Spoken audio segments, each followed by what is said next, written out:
Sandra berkata, kalau cuma mau ambil uang 5.000, ya di mesin ATM aja, sambil tertawa bersama staf lainnya. Malam itu langit Jakarta mendung. Hujan rintik-rintik turun membasahi jalanan ibu kota yang macet dan penuh asap knalpot. Di lantai 38 sebuah menara perkantoran megah di kawasan Sudirman, seorang lelaki paruh baya duduk sendirian di ruang kerjanya yang luas. Kaca jendela besar membentang, memberikan pemandangan kota yang tak pernah tidur. Lelaki itu adalah Tuan Hartawan, pendiri dan pemilik tunggal dari Bank Harta Sentosa, salah satu bank swasta terbesar di Indonesia. Di usia 56 tahun, Tuan Hartawan sudah memiliki segalanya, kekayaan, pengaruh, dan reputasi. Namun malam ini ia tidak merasa puas. Hatinya gelisah, pikirannya mengembara jauh dari kemewahan ruang kerjanya. Ia melihat layar komputer yang masih menyala, menampilkan berbagai laporan keuangan dan keluhan nasabah. Banyak keluhan tentang buruknya pelayanan bank cabang, terutama terhadap nasabah yang dinilai tidak penting oleh para staf. Ia menarik napas panjang, lalu berdiri perlahan. Tubuhnya tinggi dan tegap meski usia sudah tidak muda lagi. Pakaiannya selalu rapi, setelan jas biru gelap dengan dasi sutra emas. Ia melangkah menuju balkon dan menatap hujan yang semakin deras. Pikiran itu datang tiba-tiba, sebuah rencana. Gila yang bisa saja membuatnya dianggap aneh atau bahkan gila. Tapi ia yakin, satu-satunya cara untuk benar-benar tahu apakah sistem pelayanan di banknya bekerja secara adil adalah dengan menjadi orang biasa. Kalau aku masuk sebagai nasabah VIP, mereka pasti akan ramah. Kalau aku pakai mobil mewah dan kartu platinum, tentu saja mereka akan menjunjungku, gumamnya pelan. Tapi bagaimana kalau aku datang sebagai orang miskin, seorang gembleng? Apakah mereka tetap akan melayani dengan hormat? Gairah untuk membuktikan dirinya mulai membara. Ia bukan hanya ingin tahu, tapi ingin menguji manusia. Menguji hati para pegawai yang digajinya dari uang yang sama-sama ia hasilkan. Ia percaya bahwa karakter seseorang akan terlihat saat mereka tidak tahu sedang diamati. Keesokan paginya Tuan Hartawan bangun lebih awal dari biasanya. Rumahnya adalah sebuah mansion besar di kawasan Pondok Indah, dengan pagar tinggi dan sistem keamanan ketat. Namun hari itu, ia tidak akan menggunakan mobil Rolls-Royce hitam miliknya. Ia meninggalkan rumah tanpa sopir, tanpa pengawalan. Di dalam tas ransel hitam, tersimpan pakaian lusuh, sandal jepit robek, topi compang-camping, dan karung goni bekas. Langkah pertamanya adalah mencari tempat penyamaran yang sempurna. Ia pergi ke pasar loak di kawasan Senayan, berpura-pura seperti orang biasa yang sedang mencari barang bekas. Dengan wajah biasa dan gaya bicara sederhana, ia berhasil mendapatkan pakaian yang cukup lusuh untuk membangun karakter barunya. Mbah Rudi, seorang gembleng tua yang hidup di jalanan. Setelah berganti pakaian di sebuah toilet umum di stasiun Gambir, penampilannya sungguh berubah total. Rambutnya disisir berantakan, wajahnya agak kotor dengan debu, dan tubuhnya tampak bungkuk layaknya orang tua renta. Karung goni ia bawa dengan tali tambang kasar. Di dalam ranselnya ada ponsel tersembunyi untuk merekam momen-momen penting. Saat itulah ia mulai merancang skenario lengkap. Ia akan menarik uang tunai sejumlah 5 miliar rupiah dari rekening bernomor rahasia yang hanya dia dan beberapa direktur tertinggi yang tahu. Rekening itu dibuat untuk kebutuhan investigasi internal dan transaksi besar pun bisa dilakukan hanya dengan kode verifikasi khusus. Jika mereka tetap melayani saya meskipun saya terlihat seperti ini, maka mereka pantas dipuji. Tapi jika mereka menghina dan merendahkan saya, maka mereka harus belajar arti kesopanan dan profesionalisme. Dengan langkah mantap namun lambat agar sesuai peran, ia berjalan menuju cabang Bank Harta Sentosa di kawasan Menteng, salah satu cabang yang sering mendapat keluhan buruk dari nasabah. Ia tidak membawa dokumen identitas resmi, tidak ada kartu ATM, hanya kode verifikasi di kepala dan keyakinan di dada. Saat ia melangkah masuk, pandangan pertama dari satpam dan teller sudah cukup membuatnya curiga. Pandangan sinis, tatapan heran, bisikan pelan di balik meja. Ia tersenyum tipis. Ujian dimulai. Aku melangkah perlahan, seolah-olah setiap langkah itu adalah beban berat. Tubuhku terasa asing dalam pakaian compang-camping yang kini melekat di badanku. Bahan kasar menempel di kulit, bau apek dari pakaian bekas menyengat hidungku sendiri. Aku tahu, ini semua hanya sandiwara, tapi untuk membuatnya meyakinkan, aku harus benar-benar menjadi Mbah Rudi. Karung goni yang kupegang erat di tangan kiriku menggantung dengan tali tambang yang sengaja kupotong sedikit agar tampak usang. Di dalam ransel kecil di punggungku, ada ponsel tersembunyi yang bisa merekam segala sesuatu secara diam-diam. Ini bukan soal uang, tapi soal manusia. Soal bagaimana mereka memperlakukan orang lain hanya karena penampilan luar. Ketika sampai di depan pintu cabang Bank Harta Sentosa di Menteng, otomatis 2 satpam langsung menghampiriku. Satu dari mereka, Pak Juna, sudah ku kenal. Dia sudah bertugas di sini selama 5 tahun. Tapi kini, dia tidak mengenaliku. Matanya mengerling sinis. Ada apa, Pak? Mau ambil uang ya? Tanyanya sambil tersenyum kecut. Enggih, saya mau tarik uang. Jawabku dengan suara serak, seperti layaknya orang tua renta. Pak Juna mendekatiku, mencium bau apek dari tubuhku. Ia menepuk-nepuk karung goni di tanganku. Tarik uang 5.000 aja nggak cukup, Mas, katanya sambil tertawa keras. Beberapa teller di balik meja ikut tertawa pelan. Aku bisa lihat ekspresi mereka. Geli, jijik, bahkan takut. Aku menahan emosi. Aku datang bukan untuk marah, tapi untuk menguji. Aku masuk ke dalam ruangan bank. AC dingin menusuk kulit. Bau parfum mahal dari staf wanita bercampur dengan aroma kertas dan mesin printer. Di dinding terpampang besar logo Bank Harta Sentosa. Simbol kepercayaan, kata mereka. Tapi apakah simbol itu punya arti jika hati para pegawainya kosong? Aku menuju meja customer service. Seorang teller muda, Nia, menyambutku dengan tatapan ragu. Selamat siang, Pak. Ada yang bisa dibantu? Aku menjawab dengan suara pelan. Saya mau tarik uang, Bu. Ia melihat karung goni di tanganku, lalu kembali padaku. Jumlahnya berapa, Pak? Aku menatap matanya. 5 miliar. Sejenak matanya membelalak. Dia pasti tidak percaya. 5 miliar? Dari seorang gembleng? Apa bisa Ibu layani? Tanyaku lagi. Kali ini lebih tenang. Nia menelan. Ludah. Silakan tunggu sebentar, Pak. Saya akan panggil manajer. Tidak lama kemudian, muncullah Sandra Putri, sang manajer. Wanita cantik, berkulit putih, rambut keriting bergelombang, wangi parfum mahalnya menyengat. Ia melihatku dengan tatapan dingin, hampir meremehkan. Ada apa ini? Tanyanya ketus. Aus kepada Nia. Beliau ingin menarik uang sejumlah 5 miliar, Mbak Sandra. Jawab Nia dengan suara gemetar. Sandra mendekatiku. Dengan kondisi seperti ini, Anda ingin ambil uang 5 miliar? Serius? Aku mengangguk pelan. Serius. Ia tersenyum sinis. Anda punya kartu ATM? KTP? Tidak ada. Cuma kode verifikasi. Sandra mendelik. Kode verifikasi? Siapa? Yang percaya? Aku menatap matanya. Coba saja. Kalau tidak bisa, saya akan pergi. Tapi kalau bisa, tolong layani saya. Sandra mendengus. Kalau cuma cari perhatian, silakan keluar. Kami tidak melayani lelucon. Aku tidak marah. Aku hanya tersenyum kecil. Aku tahu.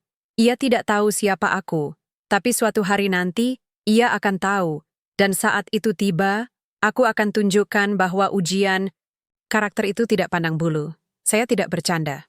Ucapku pelan. Saya punya rekening bernomor ERAH 1007. Silakan cek.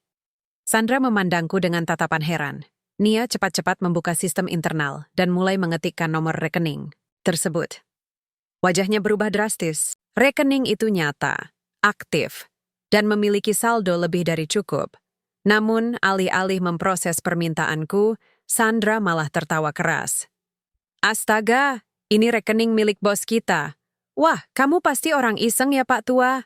Aku tetap diam. Nia mulai panik. Mbak, ini benar-benar rekening aktif. Tapi tidak ada foto profil nasabah. Hanya nama samaran? Sandra menggeleng. Tidak mungkin. Bos kami tidak mungkin datang seperti ini. Ini pasti prank atau penipuan. Aku akhirnya angkat bicara. Kalau begitu, hubungi kantor pusat. Konfirmasi. Sandra menatapku dengan tatapan jijik. Untuk apa repot-repot? Kamu pikir kami punya waktu buat orang seperti kamu? Aku menatap jam tanganku. Pukul 10 pagi. Ujian pertama telah dimulai. Hasilnya? Buruk. Sangat buruk. Aku memutuskan untuk pergi. Langkahku lambat, seperti biasa. Tapi, di dalam hati, tekadku semakin kuat. Aku akan terus uji. Aku akan lihat apakah masih ada manusia yang memiliki harga diri dan rasa hormat pada sesama. Di luar, matahari bersinar terik. Jakarta panas dan pengap. Aku melangkah menyusuri trotoar. Karung goni masih di tangan. Hari ini, aku gagal. Tapi besok, aku belum selesai. Bank Harta Sentosa, aku akan kembali. Dan kalian semua akan tahu siapa sebenarnya yang punya kuasa. Aku berjalan menyusuri trotoar Jakarta yang sempit dan penuh dengan pengemis, pemulung, serta anak kecil yang mencoba menawarkan koran atau tisu. Di tengah terik matahari siang, langkahku tak pernah berhenti. Tubuhku lelah, bukan karena jarak yang jauh, tapi karena beban emosi yang kubawa sejak tadi pagi. Cabang Bank Harta Sentosa di Menteng telah mengujiku. Mereka tidak hanya meragukan identitasku, tapi juga merendahkan martabatku. Aku bukan lagi tuan hartawan, aku adalah Mbah Rudi, gembleng tua yang mungkin dianggap sampah oleh mereka. Tapi aku belum selesai. Aku harus uji cabang lain. Aku ingin tahu, apakah masih ada sisa rasa hormat dan profesionalisme dalam sistem yang kubangun sendiri. Setelah naik angkutan umum dan berganti 2 kali bus kota, aku tiba di cabang bank kami yang berada di kawasan Senopati. Ini adalah cabang yang lebih kecil dari Menteng, tapi tetap strategis dan sering dikunjungi nasabah menengah hingga atas. Aku masuk seperti biasa, lambat dan membawa karung goni. Bau parfum dan AC dingin langsung menyambutku.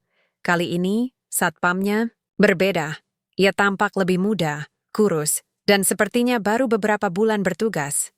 Matanya memandangku dengan ragu, tapi tidak langsung sinis seperti di Menteng.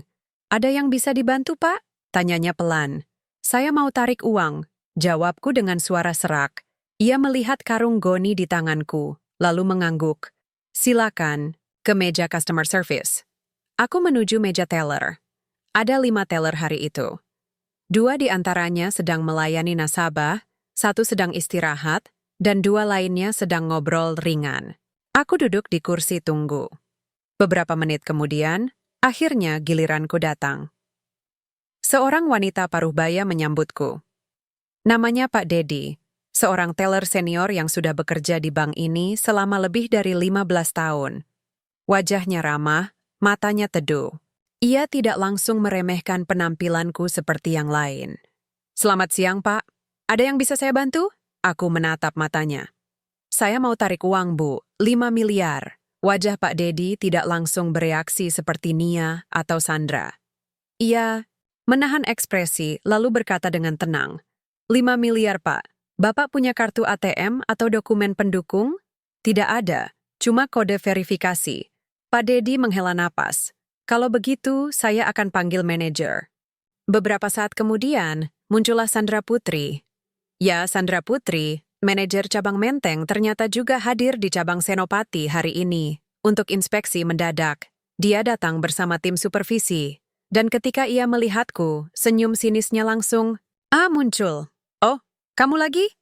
Katanya dengan nada tinggi. Aku diam, tidak perlu banyak bicara. Aku biarkan dia bicara sendiri. Kamu pikir ini tempat main-main? Kamu sudah ganggu cabang Menteng tadi pagi, sekarang pindah ke sini? Serius, kalau kamu tidak punya identitas resmi, silakan keluar. Aku menjawab dengan suara pelan. Saya? Punya rekening RH, BTU. Silakan cek. Sandra mendelik. Rekening itu milik bos kita. Kamu pasti tahu nomor itu dari internet atau apa. Jangan coba-coba menipu kami. Pak Dedi melihat situasi mulai panas. Ia cepat-cepat mengetik di komputer. Sekilas wajahnya berubah. Rekening itu benar-benar ada, aktif, dan memiliki saldo besar. Mbak Sandra, ini rekening nyata. Bisiknya. Pelan Sandra melirik layar. Tapi ini pasti hoax. Bos tidak mungkin datang seperti ini. Aku menatapnya. Coba saja konfirmasi ke kantor pusat. Sandra tertawa keras. Untuk apa repot-repot? Kami tidak punya waktu untuk orang seperti Gam.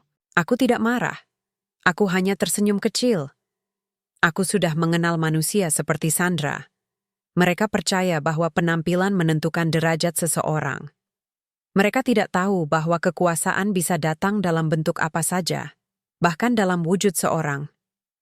Gembleng. Kalau begitu saya tunggu saja, ucapku pelan. Sandra mendengus. Terserah.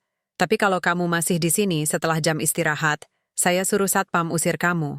Aku tidak menjawab. Aku hanya duduk diam, memperhatikan cara kerja mereka, cara mereka menilai orang, cara mereka menggunakan jabatan untuk merendahkan. Menit kemudian, Pak Dedi memberiku selembar formulir.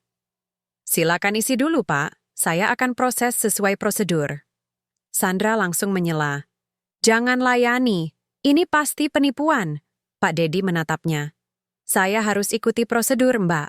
Kalau rekening ini benar, maka saya harus layani. Sandra mendengus kesal, lalu berjalan pergi. Aku mulai mengisi formulir dengan tangan gemetar, pura-pura seperti orang tua yang kesulitan menulis. Padahal, aku tahu setiap huruf yang kutulis adalah bagian dari ujian karakter. Ujian terhadap manusia, yang percaya diri mereka lebih tinggi dari orang lain. Setelah selesai, Pak Dedi membawanya ke ruang manajer. Aku menunggu. Lama. Sangat lama. Sampai akhirnya, Pak Dedi kembali. Maaf, Pak. Mereka tidak mau proses permintaan Anda tanpa konfirmasi dari kantor pusat. Dan kantor pusat tidak merespons. Aku mengangguk pelan. Terima kasih sudah mau melayani saya. Pak Dedi tersenyum ramah.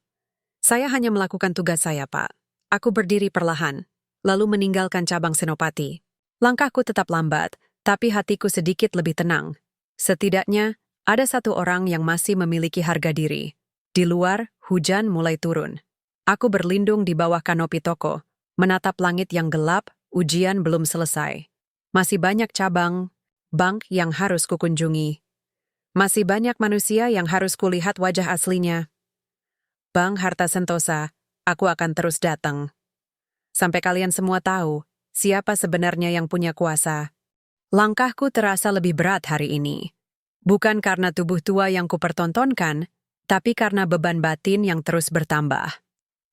Setiap cabang Bank Harta Sentosa yang kudatangi membuka tabir baru tentang karakter para pegawainya, dan sayangnya, banyak dari mereka yang gagal dalam uji kesopanan, keramahan, dan profesionalisme. Setelah Menteng dan Senopati, aku memutuskan untuk pergi ke cabang Cikini, salah satu cabang lama yang dulu menjadi cikal bakal keberhasilan bisnisku. Aku tahu, di sanalah awal mula Bank Harta Sentosa lahir, di sebuah ruangan sempit dengan meja kayu dan komputer usang. Tapi sekarang, gedung megah, AC dingin, dan staf dengan seragam rapi. Aku sampai di Cikini sekitar pukul 10 pagi.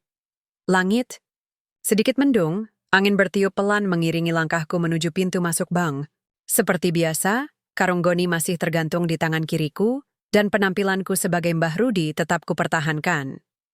Satpam di depan pintu melihatku dengan tatapan ragu. Matanya meneliti wajahku, mencoba mencocokkan apakah aku nasabah yang pernah ia lihat sebelumnya.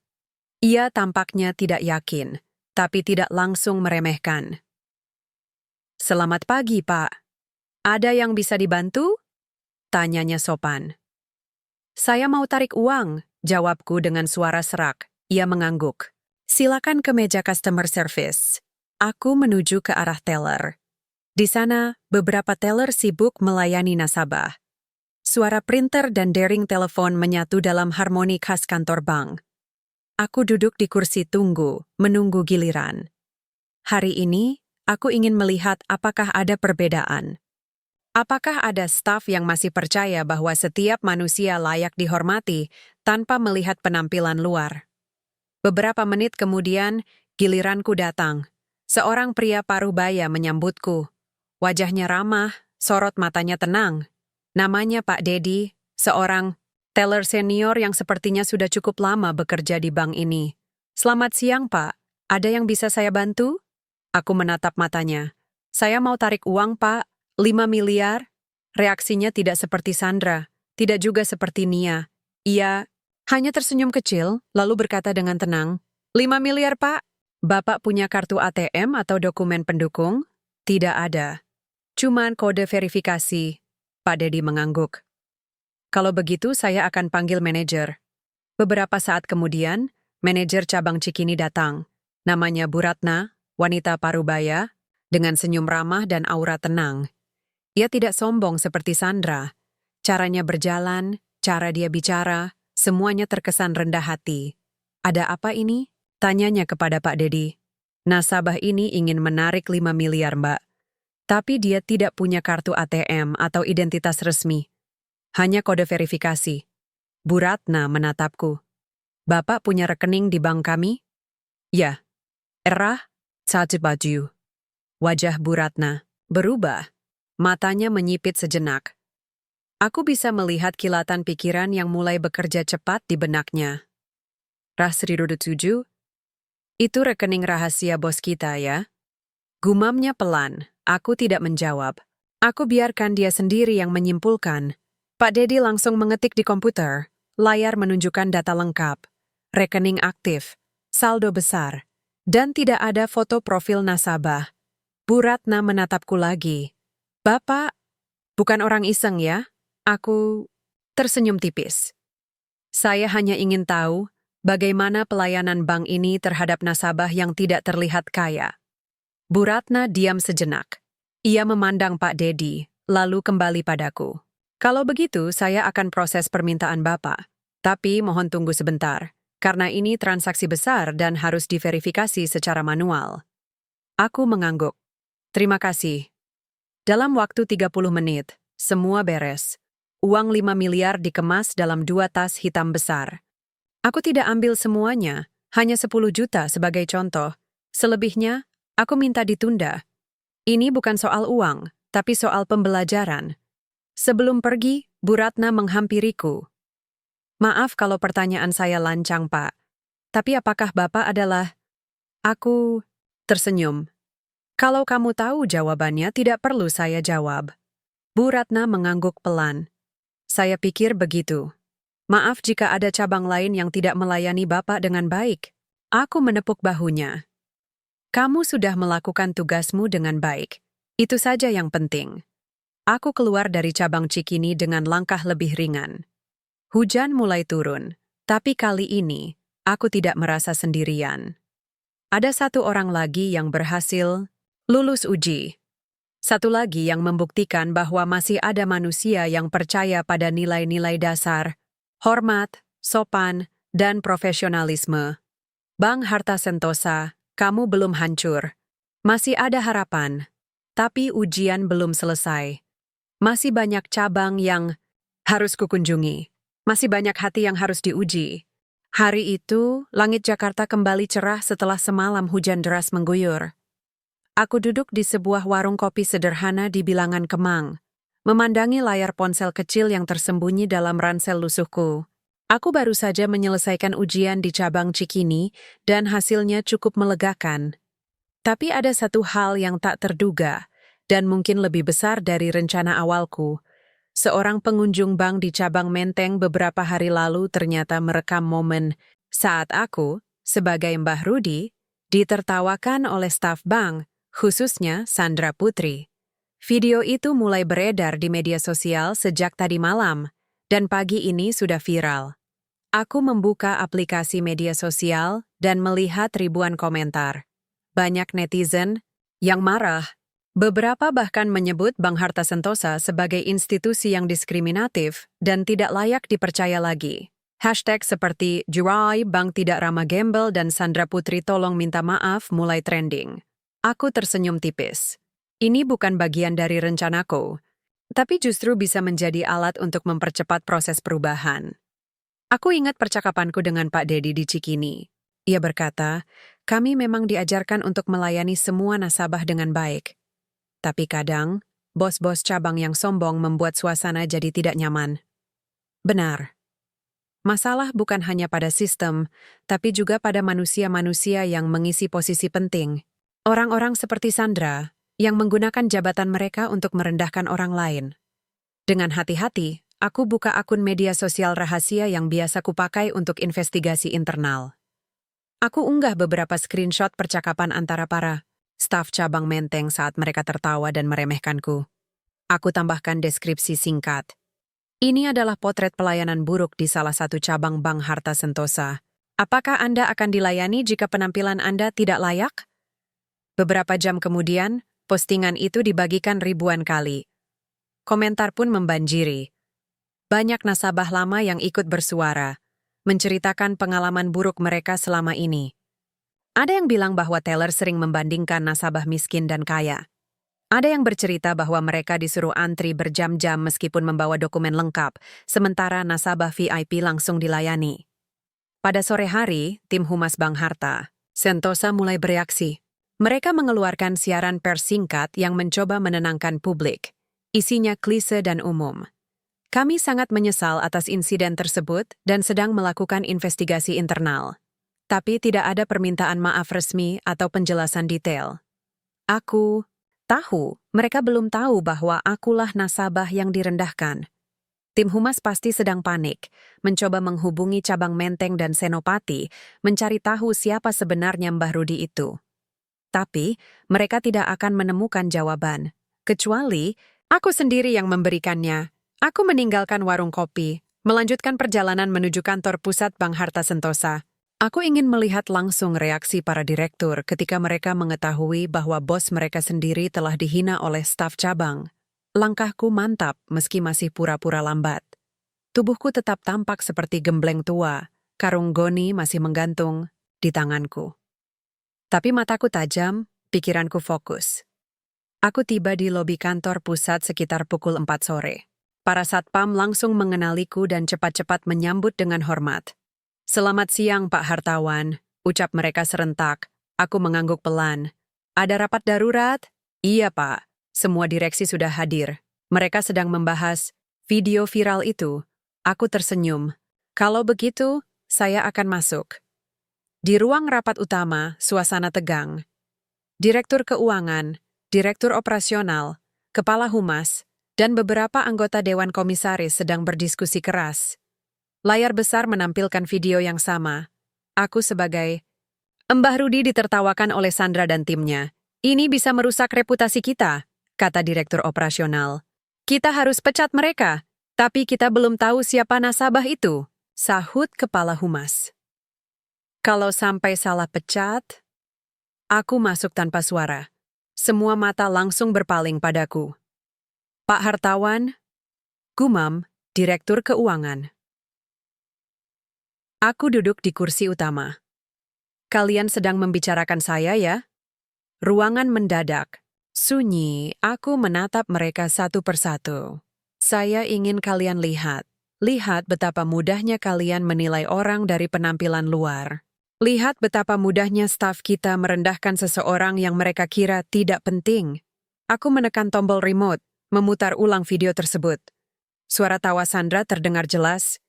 "Dia adalah manajer cabang Menteng," kataku pelan. "Dan dia gagal dalam uji karakter." Aku berdiri, memandang seluruh tim manajemen. Saya tidak marah karena direndahkan. Saya marah karena sistem yang kita bangun tidak berjalan sesuai nilai-nilai dasar kita. Dan itu berarti ada yang salah dalam cara kita memimpin. Aku diam sejenak, lalu lanjutkan. "Besok saya akan keluarkan pernyataan resmi. Saya akan tunjukkan kepada dunia siapa sebenarnya Mbah Rudi itu.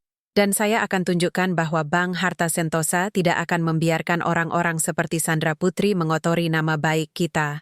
Semua orang diam. Mereka tahu, ini bukan sekadar krisis citra. Ini adalah ujian terbesar bagi jiwa bank kami. Aku melangkah keluar ruang rapat. Di luar, senja mulai menjelma. Langit Jakarta berwarna oranye keemasan. Media sosial telah mencatat momen ini. Dunia telah melihat wajah asli, Bank Harta Sentosa. Dan besok aku akan tunjukkan siapa sebenarnya yang punya kuasa. Aku tidak langsung pulang setelah rapat darurat tadi. Aku tetap tinggal di kantor pusat Bank Harta Sentosa hingga malam menjelang. Suasana di dalam gedung terasa berbeda dari biasanya, tegang, penuh kecemasan. Direktur-direktur yang biasanya Sibuk dengan jadwal masing-masing, kini berkumpul di ruang rapat tambahan, membahas strategi penanganan krisis. Tapi aku tahu, ini bukan hanya soal citra atau kepercayaan publik. Ini adalah soal integritas. Soal nilai-nilai yang selama ini kupegang sebagai pendiri bank ini. Dan jika ada yang harus dibuang demi mempertahankan itu semua, maka itulah yang akan kulakukan. Pukul 8 malam, aku memanggil beberapa orang yang bisa kupercaya. Mereka adalah anggota Dewan Komisaris Senior dan 2 direktur yang selama ini selalu mendukung visiku. Kami berkumpul di ruang bawah tanah, sebuah ruang rahasia di lantai 2 kantor pusat, tempat biasanya digunakan untuk penyimpanan, dokumen penting dan sistem server utama. Disinilah aku ingin membuat keputusan yang takkan bisa dibatalkan. Kita tidak bisa diam saja, kataku saat semua sudah duduk melingkari meja bulat besar. Direktur operasional menatapku ragu. Tapi Pak, kita belum tahu reaksi publik setelah Anda mengungkap identitas Anda sebagai Mbah Rudi. Ini bisa memicu reaksi yang lebih besar. Aku tersenyum kecil. Justru karena itulah kita harus bertindak sekarang. Kita harus tunjukkan bahwa Bank Harta Sentosa tidak main-main dalam hal profesionalisme dan penghormatan terhadap nasabah. Komisaris Senior, Pak Sudibyo, mengangguk. Saya setuju, tapi bagaimana langkahnya? Aku membuka laptopku dan menampilkan daftar nama para staf cabang Menteng yang terlibat langsung dalam perlakuan buruk terhadapku. Nama pertama yang terpampang jelas adalah Sandra Putri. Sandra Putri, manajer cabang Menteng, harus diberhentikan. Dia adalah akar dari semua ini. Ia bukan hanya gagal melayani nasabah dengan hormat, tapi juga memberi contoh buruk kepada timnya. Semua diam. Beberapa tampak tidak nyaman. Sandra dikenal dekat dengan beberapa anggota manajemen senior. Bahkan ada rumor bahwa ia punya hubungan spesial dengan salah satu direktur marketing. Ada yang keberatan? Tanyaku pelan. Tidak ada yang berani menjawab. Selain Sandra, saya juga ingin evaluasi ulang terhadap staff teller dan customer service di cabang tersebut. Siapapun yang tertawa, merendahkan, atau memperlakukan saya dengan tidak pantas harus menerima konsekuensi yang sama. Aku melihat ekspresi mereka. Ada keraguan, tapi juga rasa hormat. Mereka tahu, ini bukan sekadar balas dendam. Ini adalah pesan. Pesan bahwa jabatan bukan alat untuk merendahkan orang lain. Bahwa penampilan bukan tolok ukur martabat seseorang. Saya juga ingin kalian mulai hari ini melakukan evaluasi internal di seluruh cabang. Sistem pelayanan harus diuji ulang. Setiap bulan, akan ada inspeksi acak oleh tim investigasi khusus. Atau bahkan oleh saya sendiri seperti yang baru saja saya lakukan. Pak Sudibyo menghela napas panjang. Anda benar-benar tidak main-main? Pak Hartawan. Menatap matanya. Saya tidak bangun bank ini dengan uang semata. Saya bangun ini dengan prinsip. Dan prinsip itu harus tetap hidup, meski saya nanti sudah tidak ada. Setelah rapat selesai, kami sepakat untuk mengeluarkan surat pemecatan resmi esok pagi. Selain itu, tim humas diminta menyiapkan pernyataan resmi dari diriku sebagai bos bank. Menyikapi video viral tersebut, aku keluar dari ruang bawah tanah dengan langkah mantap. Langit Jakarta gelap, tapi hatiku tenang. Aku tahu besok akan menjadi hari yang heboh. Media pasti akan menyorot pemberhentian Sandra dan timnya. Netizen akan merespons dengan pro dan kontra. Tapi setidaknya, langkah awal telah diambil. Aku masuk ke mobilku. Supirku Mas Joko menyambutku dengan senyum. Rapatnya lama sekali, Pak. Aku tersenyum tipis. Ya, tapi kita sudah mulai membersihkan rumah kita. Mas Joko mengangguk. Berarti sudah waktunya ya? Aku menatap jalanan Jakarta yang sepi. Sudah waktunya. Bank Harta Sentosa, kamu belum selesai. Perjalanan? Masih panjang. Tapi setidaknya hari ini, aku telah mulai menegakkan kembali nilai-nilai yang sempat goyah. Hari itu, Jakarta terasa lebih panas dari biasanya. Langit cerah tanpa awan, tapi di dalam ruang konferensi pers Bank Harta Sentosa, udara terasa penuh tekanan. Aku duduk di deretan depan, bukan sebagai Mbah Rudi, tapi sebagai Tuan Hartawan, Sang bos sekaligus pendiri bank yang sedang menghadapi badai reputasi. Di luar gedung, puluhan wartawan telah berkumpul. Beberapa stasiun televisi bahkan menyiarkan secara langsung. Ini adalah momen penting, bukan hanya untuk publik, tapi juga untuk para karyawan bank yang selama ini meragukan niatku menyamar. Aku memandang ke sekeliling. Direktur Humas, tim investigasi, internal, dan beberapa anggota Dewan Komisaris sudah siap dengan dokumen resmi. Di meja depan, tersedia mikrofon, kertas pernyataan, dan layar proyektor besar yang akan menampilkan bukti-bukti lengkap dari uji karakter yang baru saja kulakukan. Konferensi dimulai. Direktur Humas membuka acara dengan suara tenang namun tegas. Terima kasih atas kehadiran rekan-rekan media. Hari ini, kami ingin memberikan klarifikasi resmi atas insiden yang viral beberapa hari lalu, yaitu video tentang seorang nasabah yang datang ke cabang Menteng dalam kondisi tidak biasa dan gagal, mendapatkan pelayanan yang semestinya. Ia menatapku, lalu melanjutkan. Untuk itu, izinkan saya menyerahkan sesi ini kepada pendiri dan pemilik Bank Harta Sentosa, Bapak Tuan Hartawan. Aku berdiri. Sorak-sorai dan pertanyaan langsung membanjir dari wartawan. Kamera bergegas menyorot. Wajahku. Aku menunggu hingga suasana tenang, lalu mulai berbicara. Saya adalah orang yang ada di dalam video tersebut. Ruang konferensi langsung sunyi total. Aku menatap mereka satu persatu. Ya, saya adalah Mbah Rudi. Beberapa detik berlalu sebelum suara bisikan dan tanya pecah di antara hadirin. Aku biarkan mereka mencerna informasi itu sejenak. Lalu, lanjutkan. Saya menyamar sebagai seorang gembleng bukan untuk menipu atau mengganggu, tapi untuk menguji pelayanan para pegawai saya sendiri. Saya ingin tahu, apakah mereka benar-benar melayani semua nasabah dengan hormat dan profesional, atau hanya ramah pada mereka yang terlihat kaya. Aku menekan tombol remote, dan layar besar menampilkan rekaman CCTV dari berbagai cabang bank. Ada adegan saat aku ditertawakan oleh Sandra Putri. Ada juga saat Pak Dedi di Cikini tetap melayaniku dengan sopan. Ini adalah bukti nyata, kataku. Seorang manajer cabang utama tertawa dan merendahkan seseorang hanya karena penampilannya. Padahal, orang itu adalah bosnya sendiri. Aku menatap kamera. Jika seorang pemilik bank saja bisa direndahkan hanya karena tidak tampil seperti biasanya, bayangkan bagaimana perlakuan mereka terhadap rakyat biasa? Suara tepuk tangan spontan terdengar dari beberapa wartawan. Yang lain sibuk merekam dan mencatat setiap kata. Karena itulah, lanjutku, saya telah mengambil keputusan tegas. Sandra Putri beserta beberapa staf cabang Menteng yang terlibat langsung dalam pelecehan tersebut telah diberhentikan hari ini. Pernyataanku membuat riuh. Beberapa wartawan langsung bertanya, apakah ini bentuk balas dendam, Pak Hartawan? Aku tersenyum tipis. Ini bukan soal dendam, ini soal prinsip. Jika kita tidak bisa menjaga nilai-nilai dasar seperti penghormatan dan keramahan, maka kita tidak pantas menjadi institusi yang dipercaya masyarakat. Layar berganti kali ini menampilkan laporan investigasi internal yang menunjukkan data lengkap perilaku buruk Sandra dan timnya, termasuk percakapan mereka di belakang meja teller, serta laporan dari nasabah lain yang pernah mengeluhkan cara mereka melayani. Selain itu, tambahku, mulai bulan depan, akan ada sistem inspeksi rutin yang dilakukan oleh tim investigasi, independen, dan kadang-kadang oleh saya sendiri dalam penyamaran. Aku menatap kamera lagi. Saya harap ini menjadi pelajaran bagi semua pihak bahwa jabatan bukan alat untuk merendahkan orang lain.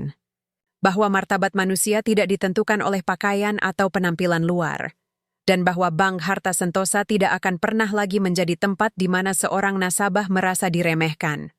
Setelah sesi tanya-jawab berakhir, aku meninggalkan ruang konferensi. Di luar, langit masih terang. Jalanan Jakarta padat seperti biasa, tapi hatiku ringan. Beban emosional yang sempat menggantung selama beberapa hari terakhir mulai menghilang.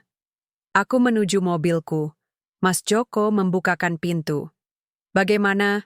Menurut Anda, Mas Joko? Tanyaku sambil masuk, ia tersenyum. Anda benar-benar raja yang turun gunung, Pak. Aku tertawa pelan.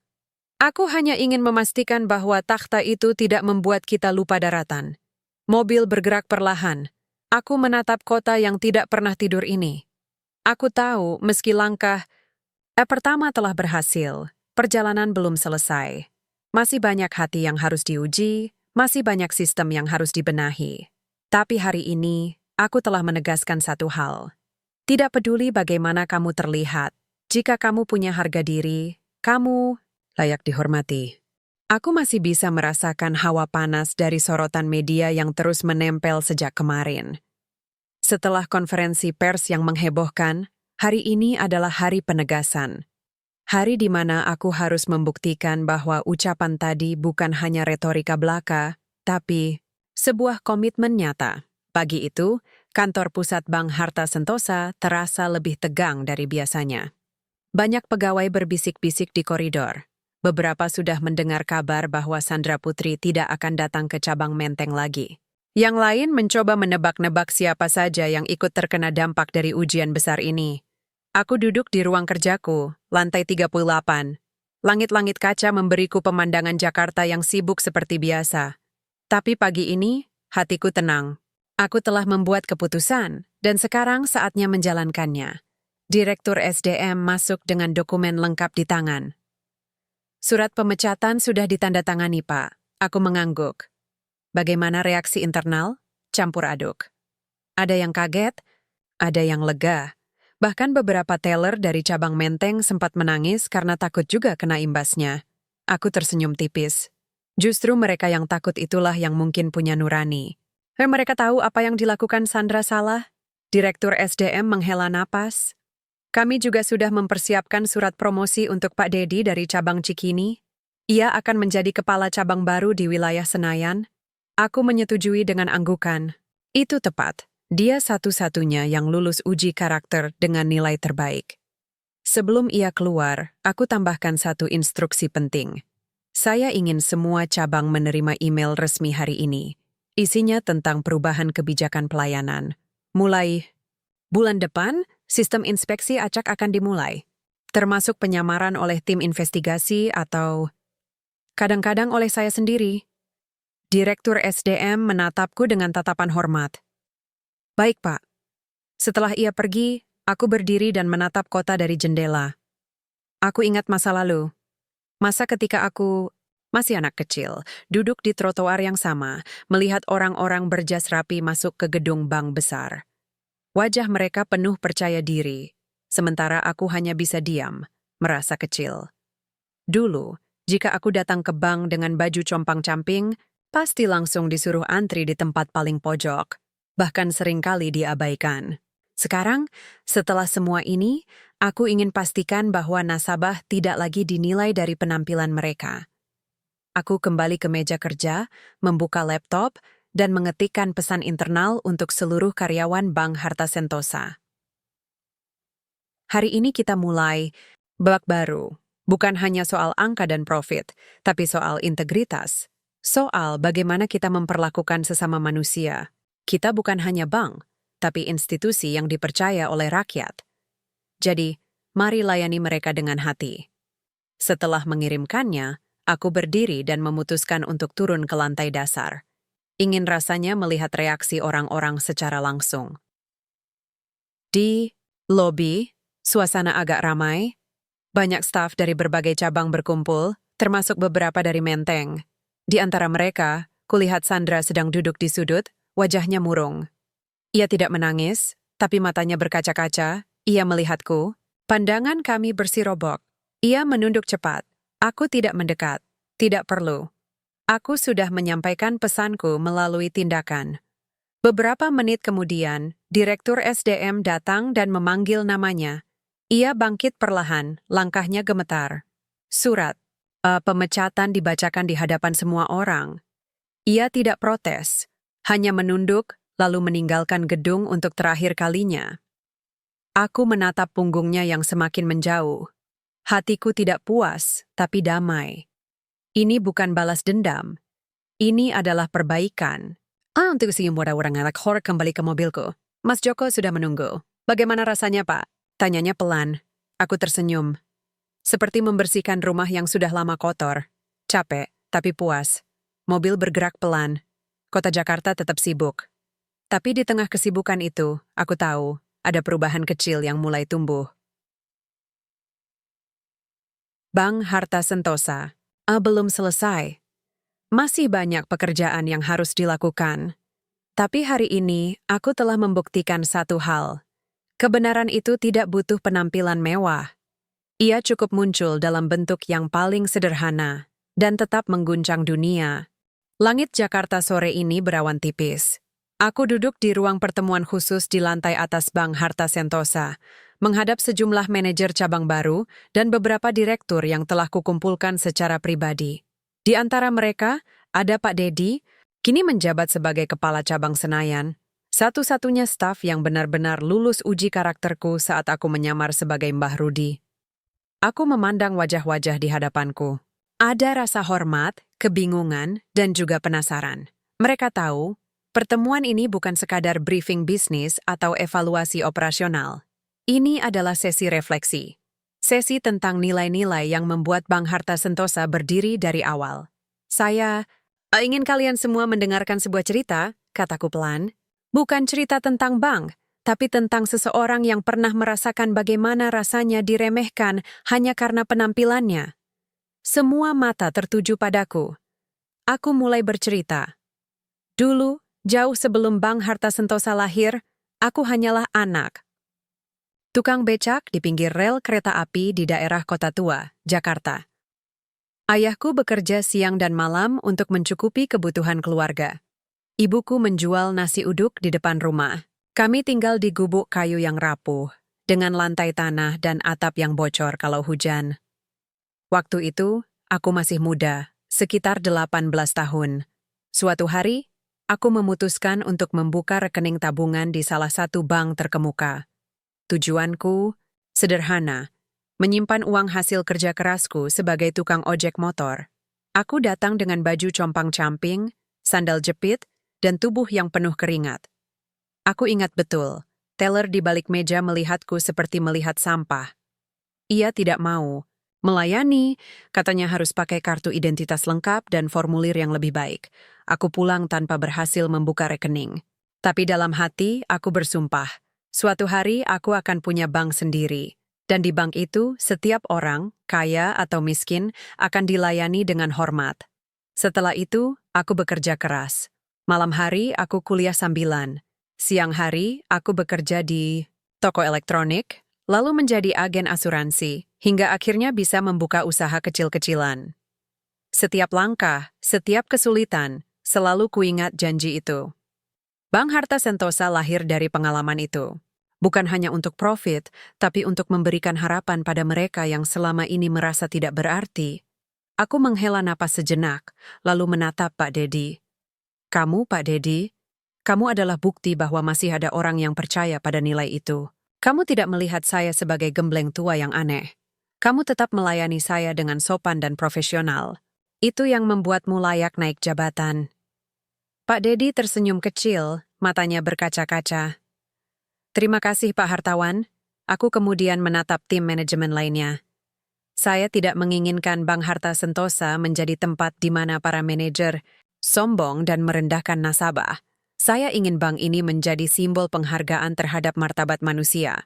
Bahwa tidak peduli bagaimana penampilan seseorang, ia pantas dihormati. Beberapa dari mereka mengangguk. Yang lain diam, seperti sedang merefleksikan ucapan tadi. Aku bangkit dari kursiku, lalu berjalan menuju meja besar di tengah ruangan. Di atasnya masih tersimpan karung goni yang kugunakan saat menyamar. Aku menyentuhnya perlahan. Karung ini akan tetap disimpan di ruang musyawarah ini, kataku. Sebagai pengingat bahwa kita pernah gagal melihat manusia dari hati mereka. Jangan biarkan hal yang sama terjadi lagi. Aku memandang mereka satu persatu. Saya bukan hanya Boskadin. Ada konotasi dari masa lalu yang tidak boleh terulang. Dan saya berharap kalian semua bisa menjadi bagian dari perubahan itu. Ruangan sunyi sejenak. Lalu tepuk tangan pelan terdengar. Perlahan, semakin banyak yang ikut bertepuk tangan. Termasuk Pak Dedi. Aku tersenyum. Hatiku tenang. Aku tahu, Bank Harta Sentosa belum sempurna. Tapi hari ini, Kami telah kembali ke akar. Ke alasan mengapa bank ini dibangun, dan itu sudah cukup untuk membuatku bangga. Matahari terbenam di ufuk barat. Langit Jakarta berubah menjadi oranye keemasan, memantul lembut di kaca gedung-gedung pencakar langit. Aku duduk sendirian di ruang kerjaku, lantai 38, menatap pemandangan yang sudah puluhan tahun menemani perjalanan hidupku. Tapi hari ini, segalanya terasa berbeda. Bank Harta Sentosa tidak lagi hanya sekadar institusi keuangan. Ia telah berubah, bukan karena angka laba yang meningkat atau saham yang naik, tapi karena hati dan pikiran yang mulai menyelaraskan nilai-nilai dasar kita sebagai manusia. Dan semua itu bermula dari sebuah penyamaran sederhana. Aku menjadi Mbah Rudi, seorang gembleng tua yang datang dengan karung goni dan wajah lusuh. Aku mengambil secangkir kopi hangat dari meja. Uapnya masih mengepul, seperti kenangan yang belum sepenuhnya hilang. Di pojok ruangan, karung goni itu masih tersimpan rapi dalam kotak kaca transparan. Di bawahnya, tertulis kalimat, "Dari sini, kita belajar bahwa martabat tidak diukur dari penampilan." Aku tersenyum kecil. Karung itu bukan sekadar properti dari ujian karakterku, tapi simbol dari semua yang ingin kutinggalkan untuk generasi mendatang. Beberapa menit kemudian, pintu ruang kerjaku diketuk pelan. "Masuk," kataku tanpa menoleh. Pintu terbuka, dan muncullah Andika, putraku satu-satunya. Usianya 24 tahun, baru saja menyelesaikan pendidikan ekonomi di London. Ia kembali ke Indonesia beberapa bulan lalu, dan kini sedang menjalani program magang di bank kami sebagai bagian dari persiapannya mengambil alih manajemen kelak. "Selamat sore, Ayah," sapanya sopan. Aku menepuk kursi di sebelahku. "Mari duduk." Ia melangkah masuk dan duduk di sebelahku. Matanya tajam, penuh rasa ingin tahu. Ia pasti sudah membaca berbagai artikel tentang pemecatan Sandra Putri dan promosi Pak Dedi. Semua orang di dunia perbankan tahu cerita itu. "Ayah, apa yang sebenarnya terjadi?" tanyanya akhirnya. Aku menatap matanya. "Kamu yakin mau tahu?" Ia mengangguk mantap. Aku tersenyum. Aku menyamar. Aku menjadi Mbah Rudi. Aku ingin tahu apakah sistem pelayanan kita benar-benar adil atau hanya ramah pada mereka yang terlihat kaya. Andika diam sejenak, lalu ia berkata, "Jadi, Ayah benar-benar datang ke cabang Menteng dengan pakaian compang-camping?" Aku mengangguk. "Ya, dan hasilnya? Mayoritas staf gagal. Hanya Pak Dedi yang lulus uji." Andika termenung. "Itu berarti Ayah tidak hanya membangun bank ini dengan uang, tapi juga dengan prinsip." Aku tersenyum puas. "Betul, dan sekarang giliranmu untuk melanjutkan warisan itu." Ia menatapku tak percaya. "Saya?" Aku mengangguk. "Ya, tapi bukan dengan duduk manis di kantor pusat. Kamu harus turun ke lapangan, menjadi seperti saya, menguji sistem dari dalam." Andika tampak tertantang. "Jadi, saya harus menyamar juga?" Aku tertawa pelan. "Kalau kamu merasa siap, ya. Tapi ingat, tujuannya bukan untuk menertawakan orang, tapi untuk mengingatkan mereka bahwa jabatan bukanlah alat untuk merendahkan." Dia mengangguk pelan. "Saya mengerti." Aku menepuk bahunya. "Bank Harta Sentosa bukan milikku selamanya. Suatu hari nanti, kamu akan menggantikan posisiku. Tapi yang lebih penting dari kursi direktur utama adalah nilai-nilai yang kamu bawa bersamamu." Ia menatap mataku. "Dan jika suatu hari nanti ada nasabah yang datang dengan penampilan biasa, bahkan seperti seorang gelandangan," aku tersenyum. "Layani dia seperti layaknya bosmu sendiri. Karena bisa jadi, itulah cara Tuhan menguji hati manusia." Andika menghela napas panjang. "Saya akan coba, Ayah. Saya akan pastikan Bank Harta Sentosa tetap seperti yang Ayah impikan." Aku bangkit dari kursi, lalu berjalan menuju jendela besar. Di luar, lampu-lampu kota mulai menyala. Kota ini tidak pernah tidur. Seperti halnya nilai-nilai yang ingin kutinggalkan. Aku menatap Andika sekali lagi. "Besok, kamu akan mulai magang di cabang Surabaya. Setelah itu, kamu bebas memilih tempat manapun. Jangan tunjukkan siapa dirimu. Biarkan mereka menilaimu dari sikapmu. Itu akan mengujimu." Ia mengangguk mantap. Aku tersenyum. Hatiku tenang. Aku tahu, Andika bukan hanya pewaris harta. Ia adalah pewaris nilai. Nilai yang tidak pernah bisa dibeli dengan uang. Nilai yang lahir dari pengalaman, kerja keras, dan kesadaran bahwa setiap manusia layak dihormati. Langkah kaki Andika menghilang dari ruangan. Aku kembali duduk, menyeruput kopi yang hampir habis. Di luar, malam semakin gelap, tapi hatiku terang. Bank Harta Sentosa mungkin akan berubah lagi di masa depan. Struktur organisasi bergeser, teknologi berkembang, dan zaman terus berputar. Tapi, selama nilai-nilai itu masih dipegang teguh, maka bank ini akan tetap tegak. Dan aku, Tuan Hartawan, akan selalu bangga. Karena warisan bukanlah harta, tapi nilai.